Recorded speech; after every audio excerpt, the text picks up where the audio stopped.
Parece que hoje em dia não importa muito para onde a gente vá, as cidades parecem estar ficando cada vez mais parecidas. Não sei se vocês já perceberam isso, seja em prédios, praças, em outros espaços públicos. Parece que a arquitetura moderna, a arquitetura atual, hoje segue mais ou menos o mesmo padrão em vários lugares do mundo, né? Sempre com bastante concreto, com bastante vidro, com cores mais neutras, né? E isso eu venho percebendo já há bastante tempo. Dá até uma sensação meio estranha de como se as cidades estivessem ficando mais sem graça, mais parecidas umas com as outras, quando comparadas a cidades mais antigas, com arquitetura mais detalhada. E esse é um fenômeno que é bastante discutido, na verdade, por arquitetos e urbanistas de todo mundo, mas é um fenômeno que fica mais evidente em lugares que por muito tempo tiveram uma arquitetura bastante rica em detalhes, né, como aqui na Europa. Então, quando você anda por centros históricos e depois acaba passando por bairros mais recentes, você acaba notando bastante essa diferença, esse contraste arquitetônico dessas cidades. E é curioso como essa diferença aparece até nas coisas mais comuns. Por exemplo, objetos que a gente vê normalmente no nosso dia a dia, a gente nem acaba percebendo, né? Como, por exemplo, um poste de luz. Um poste de luz ele faz exatamente aquilo que ele precisa fazer, que é iluminar, né? E só isso não chama atenção, não chega a comunicar nada, né? Não desperta curiosidade nas pessoas.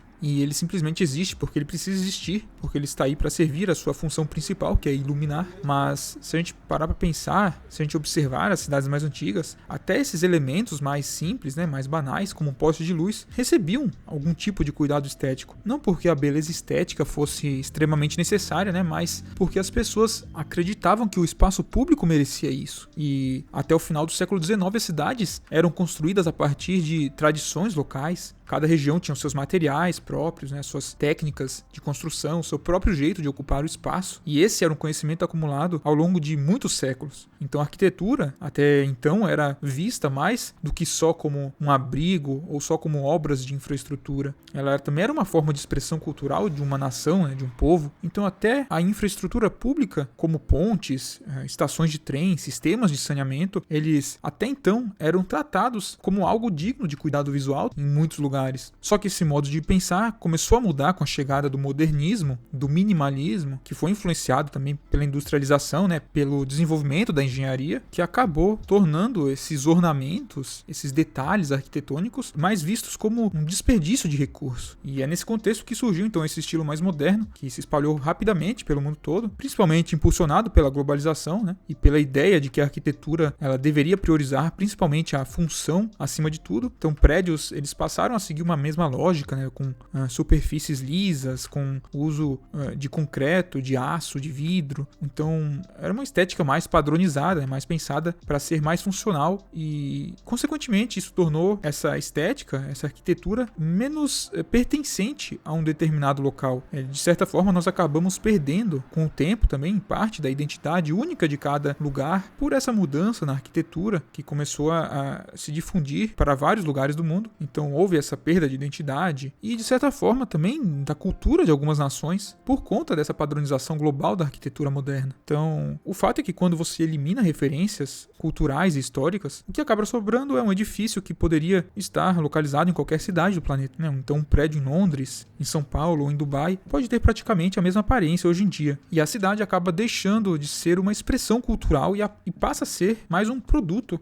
meramente replicável. Mas o interessante é que isso não acontece porque nós não temos capacidade técnica. Na verdade, no passado, muitas dessas construções, desses objetos públicos, também eram feitos em massa, em fábricas, assim como hoje. Então nós poderíamos, se nós quiséssemos, produzir objetos urbanos bonitos, com a sua própria identidade. Só que a diferença é que hoje a gente escolhe não fazer isso por outras prioridades. Mas talvez a culpa não seja só do próprio modernismo, mas sim do fator econômico que está em volta dessa mudança na arquitetura. Talvez o fator econômico seja mais importante, porque hoje a maior parte das construções ela é feita pensando para atender às demandas do mercado imobiliário, né? Então acontece que construtoras acabam precisando reduzir custos, aumentar a velocidade de construção dos empreendimentos para garantir um retorno financeiro, né? E nesse cenário a arquitetura moderna ela simplesmente se torna mais conveniente tanto para as construtoras quanto para os clientes, justamente porque detalhes a mais podem custar um pouco mais caro, né? E levar um pouco mais de tempo para serem produzidos, porque o cuidado estético acaba precisando de atenção também, né?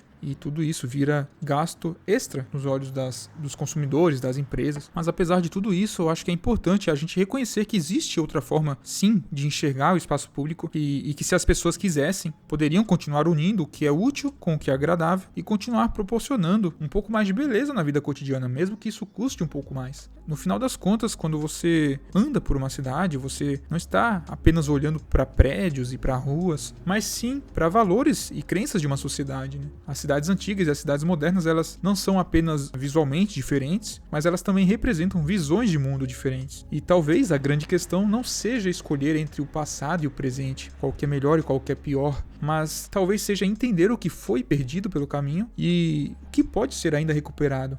E então, se você quer entender como uma sociedade realmente pensa, eu acho que a gente não deve prestar atenção só no que a sociedade fala sobre si mesma, né? Mas sim olhar também para aquilo que ela constrói. Eu acho que essas escolhas materializadas em construções, em prédios e ruas, também objetos do dia a dia, acabam revelando muito mais o que aquela sociedade valoriza de verdade. Bom, essa foi minha reflexão. Obrigado por assistir esse vídeo até aqui e vejo vocês no próximo vídeo.